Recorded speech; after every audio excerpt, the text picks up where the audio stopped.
Sorry if I look sweaty. I just walked a little over a mile in the sun to come back to my dorm because nobody was here, and I was like, I'm gonna hop on that. So I'm a little sweaty. I'm gonna take these off. I'm really sweaty. I'm still sweaty. It's not tears, it's sweat. I didn't think I'd ever be recording this video, but here I am. So Byler was not canon. If you're wondering why I haven't made a video sooner, it's because after Stranger Things 5 finished, I became terribly depressed. And I'm not saying that I'm not depressed now. To be fair, and I don't think this is completely Stranger Things' fault, but I feel like I am more depressed than I have been in a long time. I often would just break down and cry about Byler, and I still do. I did so yesterday in the shower, and I had to be quiet so my roommate didn't hear me. So that roommate is watching. I'm very sorry if you heard me hyperventilating in the shower. That's my bad. I thought there was a possibility of Byler not being canon, but still being somewhat happy with the outcome. But instead, they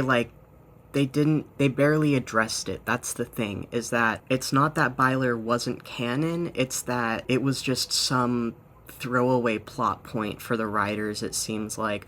At least the season 5 writers, it was a throwaway plot point. They used it when it was convenient to them, and then when they actually needed to follow through, they just kind of swept it under the rug. If you were a Byler and you are feeling stupid because they are not canon, I wanted to come on here and say you are not stupid. Something that's... Oh my god. People are barking, or no, honking. The fuck? If you're feeling stupid because you believed in all this evidence and it was nothing, don't feel stupid. Do I believe that Byler evidence is still real? Yes, and here's why. Something about literary theory that my friend pointed out to me so long ago, but I've held on to, is the fact that what the fuck is happening outside? Many years ago was that... I'm gonna fucking close the window, what the hell's... Everyone in California likes to think that they're the main character, and they're not. What was I saying? Finally, if you have evidence to support a theory, your theory is valid, no matter how out there it is. Okay, I'm actually gonna put a pinpoint, an asterisk on this. Not to say that some theories aren't valid, but in terms of conformity gate, which I think is a really interesting theory, I think where that genuinely became harmful and not good was when people started thinking that there was going to be a secret 9th episode, and it's kind of like we are repeating the past. We did not learn our history lessons, guys. If you want to know what I'm referring to, go watch the John Locke conspiracy video from Sarah Zed. Anyway, that's just what I'm gonna say. That's when it becomes genuinely kind of harmful. But that is so different than any other Byler evidence theory. That's just a one-off that I wanted to add because of whatever the fuck happened. Yeah. That doesn't mean that other people have to accept your theory and take it to heart. I'm not saying that at all, but your theory is valid as any other theory out there. It may not have as much evidence as some other theories. It may not be as plausible as some other theories, but whatever it is a valid theory. And for that reason, Bylers are not dumb. I actually think that the Byler community is probably one of the smartest communities that I've ever been a part of, especially online when it comes to media. There is such a passion and love that Byler's held for Stranger Things that was unrivaled from any fandom that I've ever been in, unrivaled in any other subsection of the Stranger Things fandom as well. If there was anybody that actually appreciated the film and subtleties and storytelling and details in Stranger Things, it was the Byler community. And so for that reason, I believe we got slimed really hard, and it was actually really disrespectful. And now comes to the point in the video where I talk about the Duffer brothers. But now, I'm not gonna say anything definitive about the Duffer brothers, rather than kind of blew this one. That's not good. I do believe there were an insane amount of factors contributing to season 5 and how it ended up being produced, and I think Drew Gooden talked about it in his video. I don't know, man. I think the Duffers have just kind of dug themselves into a huge hole. They're way over their head. When they came here, because I go to the same film school that the Duffer brothers went to, they even talked about how they wish they had taken more writing courses. I have conflicted feelings on the way that they handled everything, and the criticism was not good. Like, why are they straight up lying? I don't know why they're straight up lying. Breaking my silence, Vecna was not planned. I don't care what the Duffers say. Vecna was not planned from the beginning. The upside down little upside down tunnel thing was not planned from the beginning. And stop fucking lying about it. It's okay. I think really just everyone had super duper high expectations for them, and since they couldn't deliver, they've been trying to compensate for those by going on interviews, and it just hasn't been working out for them. And now comes to the time of the video where I talk about Byler and my thoughts about Byler and how it was treated. So first of all,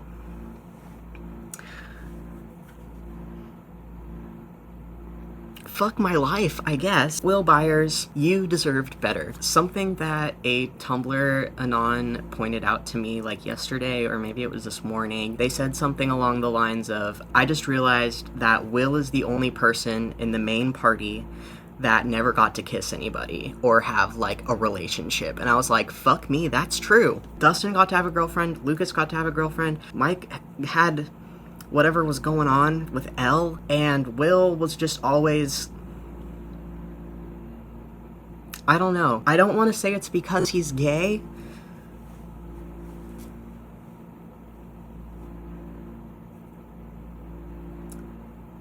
So I'm gonna think it. The fact that he got the ending that he did, where he was just forced to get over Mike, is just so fucking...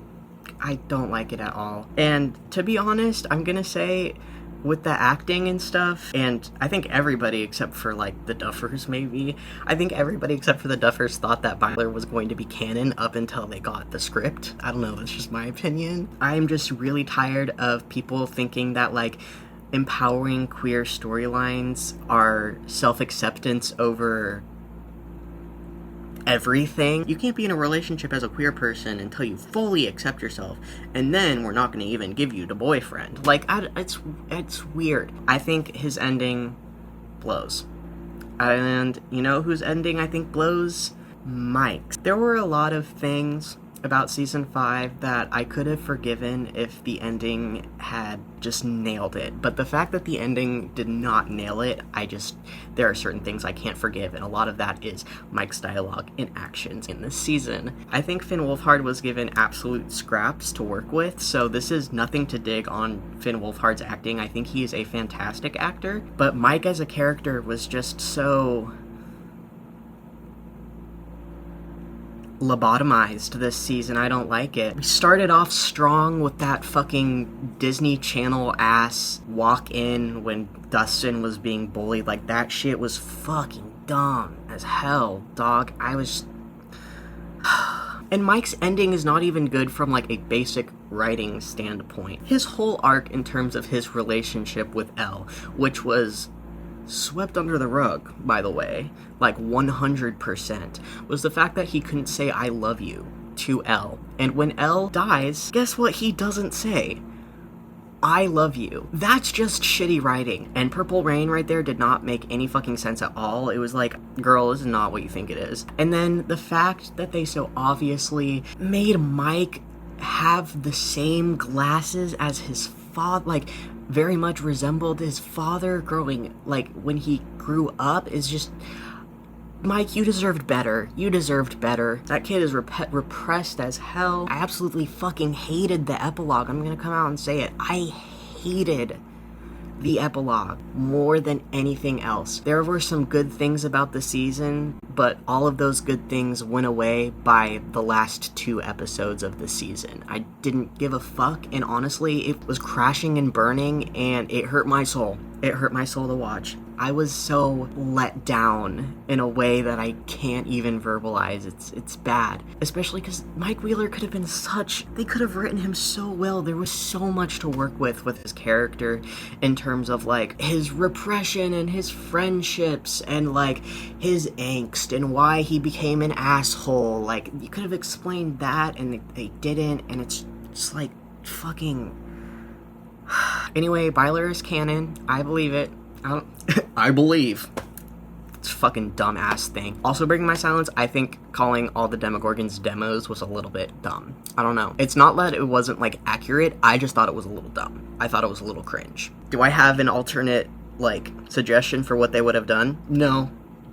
I just think it was kind of cringe. Like, you will never catch me saying demos. Maybe I did in, like, in my last video, because that was right when Volume 2 ended, but now you will never catch me saying demos. I'm sorry, I can't. Now that I've talked about Byler, let's talk about L. Contrary to, I wouldn't say popular belief now, but what used to be popular belief, as a hardcore Byler, I do not hate 11. I actually only wish the best for 11. I feel like most Bylers don't hate 11 and just kind of wanted something better for her character. I think the fact that she sacrificed herself was kind of predictable. Like, I definitely guessed that was probably a direction that they were going to go into, but like a lot of my expectations or predictions for how they were going to do things in season 5, even if they were taking the story in a direction that I wouldn't have taken it personally, I came in with the mindset that if they did it tastefully and well, I would be okay with it. And that includes Byler. If they had tastefully done Byler and given that plot point the attention that it deserved, I would have been happy. Like, they missed out on such a gold mine, guys. So let's talk about something else they did very untastefully, and I think that is Elle's death. I always predicted that Elle's death was a possibility for what they were going to do in the finale. Like I said, if they did it tastefully, I would like it. But I think Elle's death was done so distastefully. Along with Kali's, I think her death was also extremely distasteful. Straight up, if that's how they were going to write Kali, they just shouldn't have brought her back. Hopper made the point that I feel exactly as to why they should have not killed off Elle. Her entire life has been dictated by the lab, by the government, on the run. She shouldn't let the government and the military and whatever the fuck you want to say, they shouldn't take her life from her too. She should be able to live a long and happy life at least for all the fucking trauma and pain that she suffered. But instead, she kills herself. And I'm not saying she sacrifices herself. I'm saying she kills herself. That's even the language that they use in the documentary. If she had sacrificed herself, at least don't do it that way. It seems so unnecessary. Predictable, poorly written. It's just... And then again, if they wanted Malevolent to be the canon, just write it fucking well. They could have written it well at least. Mike didn't even say I love you to Elle when she died, and that was the whole point of their fucking conflict in season 4. I'm literally going insane. Damn. I'm doing that to Hopper too? Jesus Christ. Talking about it is rough, if you can't tell. My thoughts are really disorganized and all over the place, and I genuinely don't give a fuck to go back and watch season 5 again. I don't think I will ever watch season 5 again. Does that include volume 1? I don't know, it's too painful. Now comes the question of what's next for this channel. And I have been asked this by literally every single person in my life that knows that I have a YouTube channel about Stranger Things. The answer is yes. I don't know. I'm gonna keep uploading, and you know, I probably will keep uploading about Stranger Things because despite this catastrophic ending, it still is my special interest. Stranger Things, despite having a pretty bad latter half of the 5th season, was a good show for 4 seasons. I can't wait until the fan base and the world gets to the point that Game of Thrones fans have gotten to, where they can acknowledge and love the series for how good it was, while still accepting that it had a bad ending. Byler is my special interest, Stranger Things is my special interest. Even after the series finished, I still got my tattoo touched up. I don't know when my next post will be, and I don't know what it will be about. I don't even know if it will be Stranger Things related, because what I do want to say is I don't think that everything I post will be Stranger Things related, so I'm really sorry for that, but I'm definitely going to make more content on Byler and Stranger Things and fandom and film, because those are the things that I'm passionate about, and the things, like, I'm literally in film school, and, like, I am getting a degree to be a screenwriter. It's still important to me, is what I'm saying. No matter how shitty that ending was, the show is still important to me, but I understand if it is no longer important to you. That's fine, that's whatever. Those are my disorganized thoughts about Stranger Things. No matter what, Byler is canon. Byler is canon. Okay, bye.